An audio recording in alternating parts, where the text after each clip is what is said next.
तुक्का चलता है, उसके भी तरीके होते हैं। कभी भी उस क्वेश्चन पे तुक्का मत लगाइएगा।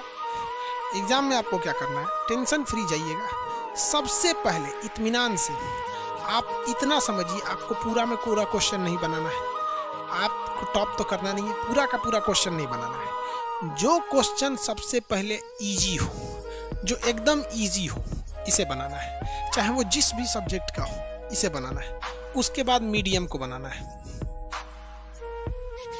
सबसे पहले इजी, उसके बाद मीडियम। हार्ड पे नो वर्क। इस पे वर्क करेंगे तो बर्बाद हो जाएंगे, इसलिए इस पे वर्क नहीं करना है। आपको यही रिजल्ट दिलाता है।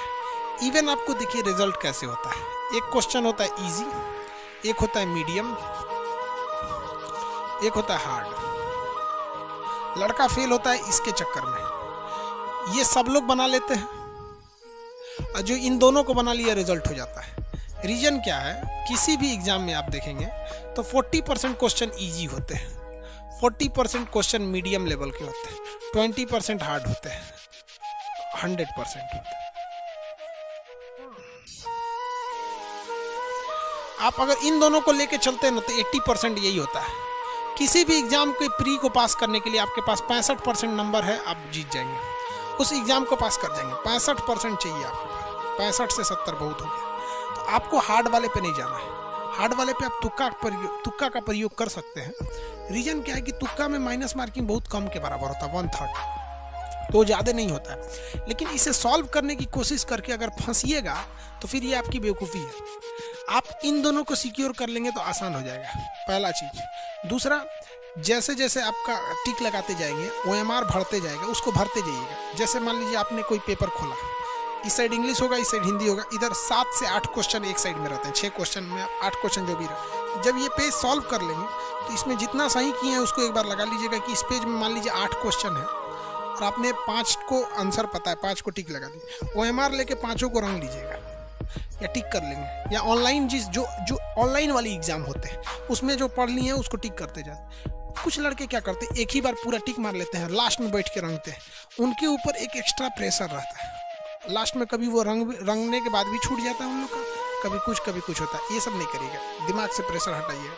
और कोई भी एग्जाम में ना बहू, PT को पास करने के लिए 60% कट ऑफ बहुत है, आपके पास 80% हार्ड और मीडियम और इजी क्वेश्चन रहता है। इत्मीनान से जाइए, आराम से सुबह उठिए, अच्छे से एडमिट कार्ड वगैरह रखिए। आप सबके लिए मेरा आशीर्वाद है, आप अच्छे से एग्ज़ाम दीजिए। सबको मेरा दिल से आशीर्वाद, आप लोग को सरस्वती में अच्छे से एग्जाम दिलाएं, सब लोग को कट ऑफ पार कराएं, और जल्दी से जल्दी मेंस वगैरह सब देखिए। PT मेंस जिसकी भी बात करते हैं, आप देखिए ध्यान से, 65% कट ऑफ ही रहता है यार। UPSC में तो 50% होता है। PT मेंस हम सब की बात कर रहे हैं, किसी एक की बात नहीं कर रहे हैं। ये हर जगह यही फॉर्मूला अलाउ होता है। लड़का कहाँ बर्बाद होता है पता है, इसमें वो अपने आप को चाणक्य का बाप समझने लगता है, इसलिए वो गड़बड़ कर जाता है। ठीक है, हाँ भाऊ, PT मेंस दोनों की बात कर रहे हैं हम, किसी एक की बात नहीं कर रहे हैं। अच्छा आप ही बताओ भाऊ, आप ही बताओ, अगर क्या 65% से ज्यादा कट ऑफ जाएगा मेंस में? इससे ज्यादा जाता है? हिस्ट्री उठा के देख लो, पुराना का रिकॉर्ड, PT या मेंस। कभी कभी टंग स्लिप हो जाता है यार, इतना कंटिन्यू पढ़ाने के बाद अब दिमाग का कंसंट्रेशन थोड़ा सा बिगड़ जाता है, इसलिए PT के जगह मेंस की जगह PT बोल दी। इतना ही आता है, इससे ज्यादा आ जाएगा। UPSC में 50% होता है, यही रहता है। देखिए हम सबको यही कहते हैं बाबू कि आप डराने के पे न रहिए। बहुत से स्टूडेंट आपके सीनियर आपको डरा देंगे, वो वही सीनियर डराते हैं जो इनका खुद का रिजल्ट नहीं हुआ। आप किसी भी एग्जाम को देख लो, इसी में सक्सेस होते हैं। समझ में आ गया? हम आपको तो कहते हैं ना कि UPSC में भी तुक्का चलता है, उसके भी तरीके होते हैं। UPSC उसी एग्जाम उसी लड़के का हो सकता है ना जिसने फिक्स कर लिया है कि हमें ये चीज़ नहीं पढ़ना है, उसका भी UPSC हो जाएगा, IAS भी हो जाएगा उसका। लेकिन उसी लड़के का IAS कभी नहीं हो सकता है जो साला ये सोच ले कि हमको सब पढ़ना है, कहीं से नहीं छोड़ना है। उसको कभी नहीं हो सकता। लिख के रख लो कि वो इंसान कभी UPSC या PCS का एग्जाम, चाहे वो बिहार PCS हो या JPSC हो या मध्य प्रदेश, कभी नहीं निकाल सकता। वो PCS का भी एग्जाम, जिसने ये सोच लिया हमें सब पढ़ना, हमें नहीं पढ़ना है, हमको नहीं पढ़ना है ये चीज, बस आपका रिजल्ट होगा। रीजन क्या है यार कि कि 20% के चक्कर में हम अपना 80% क्यों गंवाएंगे। और आपको एक जान के ताज्जुब होगा, ये 20% है ना, इसमें अगर आप तुक्का मारिएगा तो कम से कम 5% सही हो जाएगा।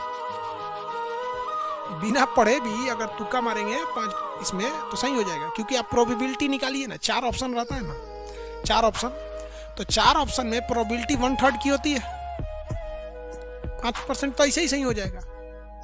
हाँ, हम ये कहते हैं कि आप 80 में 80 थोड़ी % सही कर पाएंगे। अच्छे से पढ़िएगा, इसमें कम से कम आपको इसमें 60% तो सही करना ही चाहिए। 60% यहाँ से ले लेंगे, 5% तुक्का से ले लेते हैं, हो जाता है। और दूसरी बात, तुक्का लगाने के लिए कभी भी उस क्वेश्चन पे तुक्का मत लगाइएगा जिसके बारे में आपको कुछ भी नहीं पता है। तुक्का वहीं लगाइएगा जहां आपको 2 चीज में कंफ्यूजन है कि ये होगा या ये होगा। ये नहीं कि मार दिए किसी को भी तुक्का, कोई बात नहीं, ऐसे में नहीं, फिर आप फेल हो जाएंगे। आप हार्ड क्वेश्चन में उसको तुक्का लगाएंगे जिसमें 2 में कंफ्यूजन है, जिसमें टोटल में कंफ्यूजन या क्वेश्चन ही समझ में नहीं आ रहा है कि जो इसी चीज का मतलब कौन सब्जेक्ट का है, उस पर तुक्का नहीं लगाना है आपको। आप समझ रहे हैं हम क्या कर रहे हैं। इत्मीनान से जाइए, आराम से नींद लीजिएगा अच्छे से। आप एक दवा ले लीजिएगा, पुदीन हरा, पेट में दर्द ना हो। लूज मोशन को रोकने के लिए भी कुछ दवा आती हैं जिससे आपके लेट्रिन वगैरह रुक जाती है, लूज मोशन। उसको आप लूज मोशन है या नहीं है आप खा लीजिए। रीजन क्या है कि जब हम एग्जाम में बैठने जाते हैं ना, तो थोड़ा सा अपने से पेट और गड़बड़ होने लगता है, सब लोग का थोड़ा सा ब्लड प्रेशर वगैरह बढ़ जाता है। खा लीजिए, शांति से रहेंगे आप एग्जामिनेशन हॉल में, आराम से रहिएगा। सबसे पहले इत्मीनान से अपना रोल नंबर, ये सब चीज़ों को भर लेंगे। जैसे जैसे क्वेश्चन सॉल्व करते जाएंगे वैसे वैसे OMR में रखते जाएंगे। इत्मीनान से आएंगे। टॉप नहीं करना है, टॉप वाले को भी वही डबल स्टार मिलेगा, जो 1 नंबर से पास हुआ है वही डबल स्टार मिलेगा। आपको एवरेज में रहना है। समझ में आएगी नहीं? किसी को कोई दिक्कत?